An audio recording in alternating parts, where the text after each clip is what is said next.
Hey, Dr. Geiger, so why are you here? Well, my rheumatism makes it hard to speak and move, so this massage chair is doing me wonders. And I heard that you're doing a project, and I'm a bit of a researcher myself.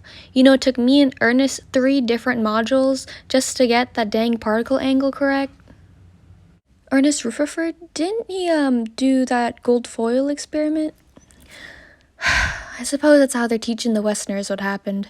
I was talking about Ernest Marsden. He was one of my students. You see, Ernest Rutherford helped develop the conclusion of our experiment. Marsden and I were the ones who built and rebuilt the mechanism. Wait, I'm confused. So, Ernest Rutherford stole your thunder?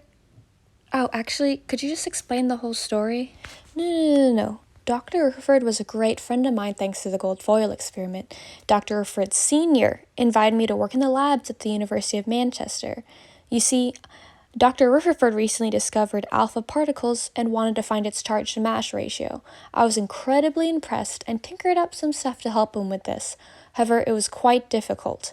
I would spend hours in complete darkness before conducting the experiment. The experiment? Okay, I know that there's an alpha gun particle involved, and then it was like hitting the gold foil. Could you just explain that in more detail? Yes. So the bare bones of it is that we took Rutherford's particle gun and shot it at a gold foil. Then we'd see where the particles went on a zinc screen surrounding the gold foil. That's where the whole fun began. You see, J.J. Thomson had theorized that the inside of an atom was just like a plum pudding. Just random positive, negative charges scattered in the atom. I frankly thought it was ridiculous, but there was no proof. So we blindly shot some particles at the foil, expecting to go straight through with some variance, but the wildest thing happened. A particle turned around and hit us. That made absolutely no sense, and it kept happening. I spent day and night redoing the experiment to ensure it just wasn't some random deflection. Rutherford even called me a demon with how feverishly I worked. He couldn't even keep up with me, so I brought in Ernest Marsden to help me find out the particle's deflection angle. We made multiple variations of the mechanism in order to calculate the number of particles that deflected the angle of its deflection. We quite literally were shooting in the dark for 3 years. Wait, if it kept deflecting, that means something was in its way, so it kept hitting something, right? So what was it hitting? They were hitting the nucleus.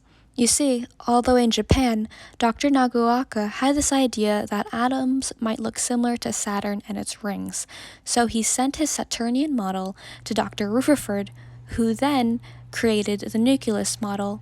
It was our job to ensure the accuracy of the nucleus model, which then disproved J.J. Thomson's plum pudding model. Our nucleus model became the basis for what everyone treated the atom to be on the inside. Okay, so basically you had a good time, so why didn't you stay in London with Rutherford and Marsden?